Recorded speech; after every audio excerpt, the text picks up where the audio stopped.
Hello and welcome to Cafetography.co.uk, and today we'll be looking at Sigma's new 35mm f1.4 DG HSM camera lens.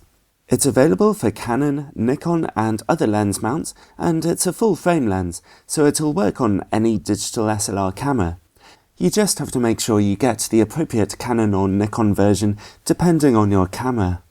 Its fixed focal length of 35mm gives you a nice wide angle on a full frame camera, which is useful for just about anything. If you have a less expensive cropped sensor APS-C camera, then as you can see here, you'll get a tighter field of view, more like a 50mm lens.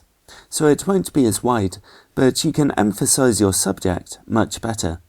Basically, a 35mm lens is very useful no matter what camera you have. What's really exciting about this lens though is its very fast maximum aperture of f1.4. This means it lets in about 8 times more light than a typical kit lens does. That makes it fantastic for shooting indoors, at night, or in any other low light environment. What's even better is that an aperture of f1.4 also allows you a very narrow depth of field or blurry background.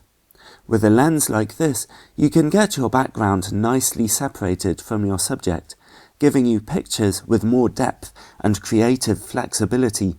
A lot of wedding photographers use lenses like this to great effect. Now, this lens has caused quite a stir when it first came out, because it was the first to show off Sigma's handsome new product design.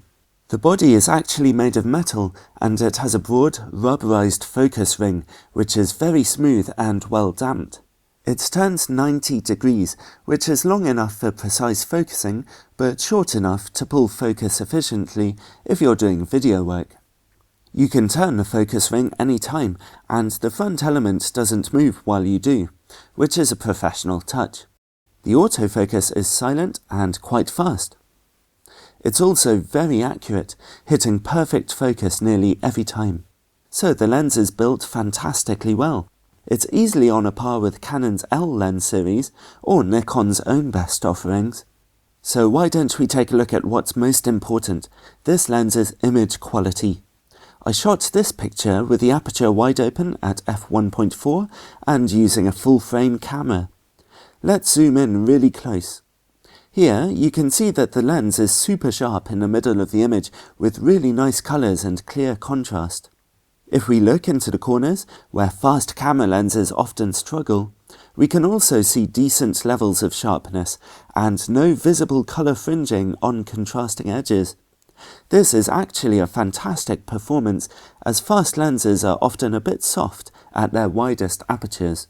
If we stop the lens's aperture down to f2, the first thing we notice is that the corners get much brighter and also even sharper. Stop down again to f2.8 and the picture quality is as perfect as you could really hope to get.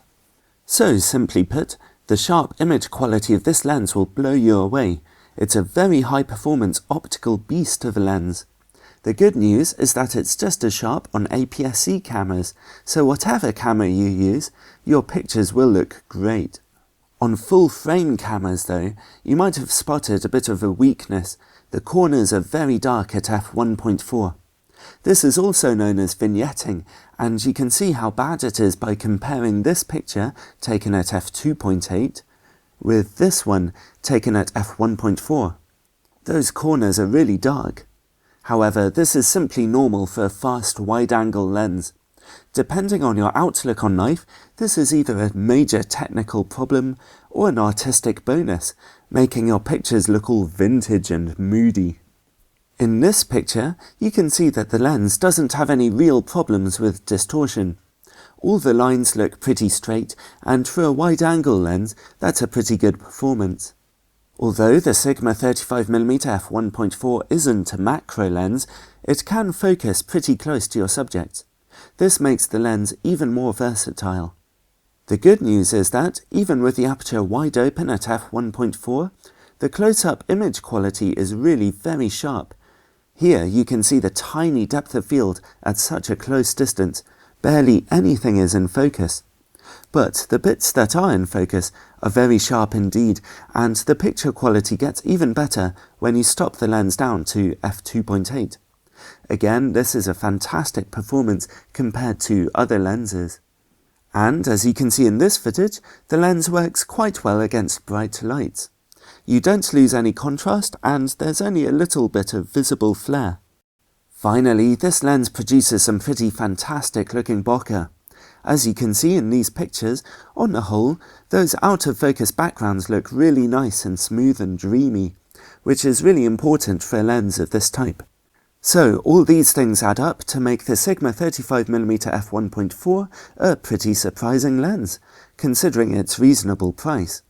Even on a full-frame camera, which is a difficult playground to test any camera lens, the picture quality is through the roof.